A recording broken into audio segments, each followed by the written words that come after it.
Hello, the research of my presentation is the Hyde Amendment. My name is Jasmine Dela Cruz.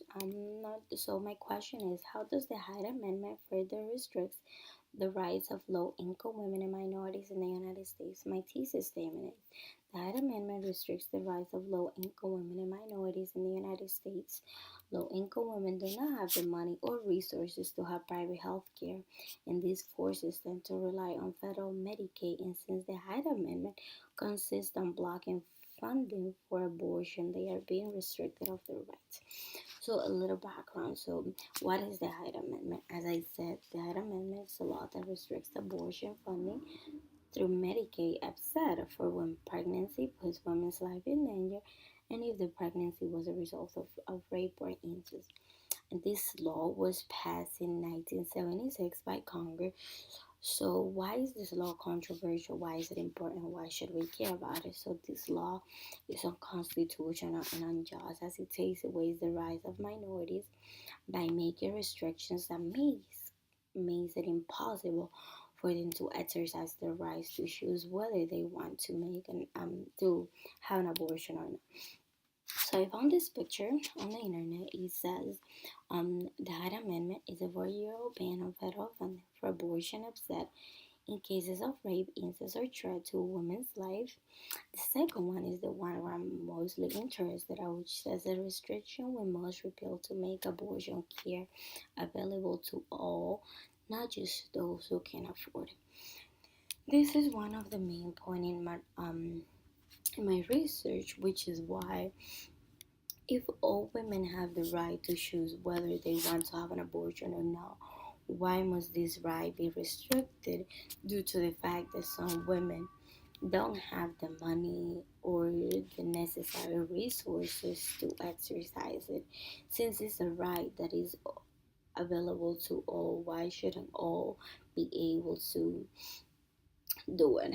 So, the major point for my paper, the major point number one for my paper, focuses on government funding, how this affects minorities, and what role religion, race, and class play. So basically, government funding is selected through very complex ways. So we all know about so all the funding that the government gives to public assistance, public schools, public health care, talking specifically Medicaid, and it's not a surprise how most of these programs, most of these public entities are extremely underfunded. Public education lacks the necessary means to push or make it strive all those students that come from low income background. Many of the teachers are not even prepared to teach the proper courses and give the necessary knowledge to these students.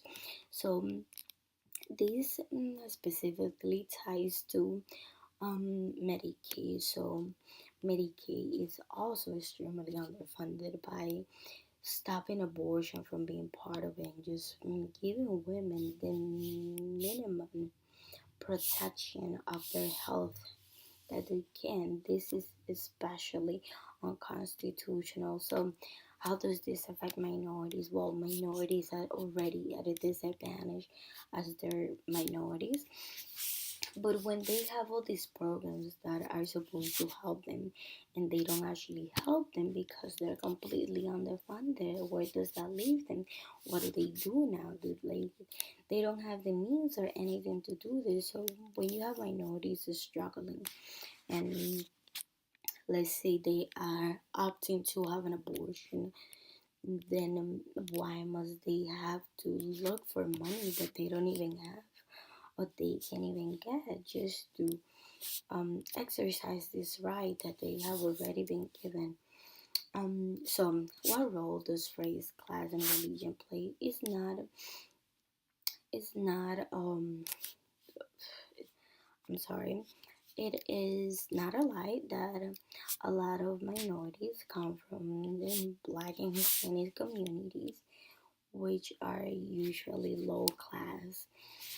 So The way that funding plays a part on this is that since minorities are already under protected, they are not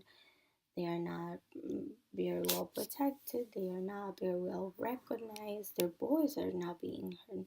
Usually funding doesn't actually get through them, so completely disregarding the fact that they are already minorities. This puts them in a very low esteem in our society. So, how does religion play a part in this? Well, religion is specifically a big part in this. The fact is that, well, religion obviously is against abortion and everything that stands um, around the idea of abortion. And while people are entitled to their opinion, and there is so many non-believers out there that don't think this is true. However, there's others that do think it's true, and a lot of religious affiliates that believe that abortion is not a good thing, that is a sin or whatever. All these people are very influential to our government, which actually leads to the underfunding of all this public assistance, specifically the ones relating to abortion and things that religion deems bad or sinful, necessary. So this leads me to my major point two, which talks about how does the law implemented in this country change or affect society's point of view? How does law in terms of economic value play a big part in this? And are laws created to protect all people equally, or are they just put in place to benefit one group and disregard another? So basically, my point here is the fact that a lot of laws that are created in this country completely change the view of our society for the most part. When we have laws in place that restrict abortion in so many ways, we could see our society will start thinking, oh, maybe abortion is wrong, maybe we shouldn't do it. Why should we be paying for this stuff if other people want to do it? But what they don't see is that they specifically restricted minorities from exercising this right that they got, but it can take upon themselves to do it if they need to because they don't have the money.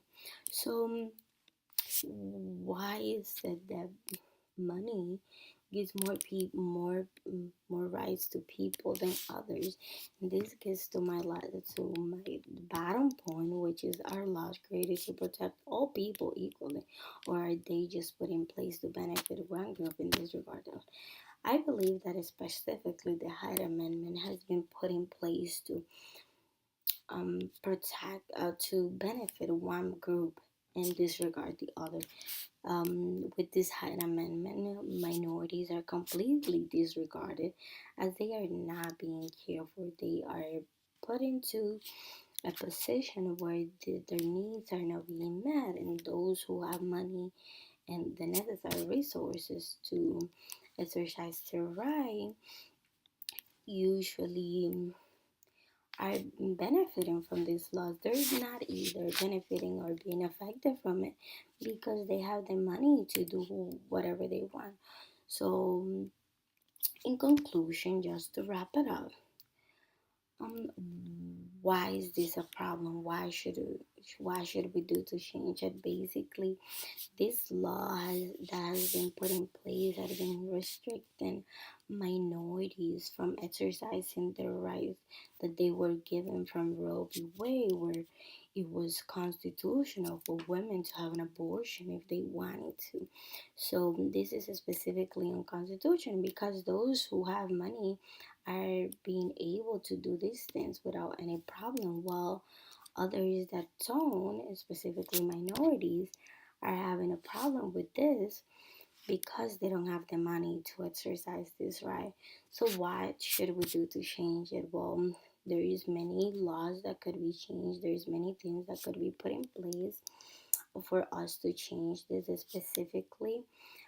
We should start getting women talking about it. We should change the way our society thinks about abortion, because whether you think it's wrong or not, people should be able to make whatever decision they want about their body and their personal lives without other people intervening and making it seem as if they are wrong or if they shouldn't do this, when in reality they should do whatever they please, because that's a personal matter. So just to end it, I just want to say this quote that was said by Justice Thurgood Marshall, and it says the Hyde Amendment is designed to deprive poor and minority women of the constitutional right to choose abortion. Thank you.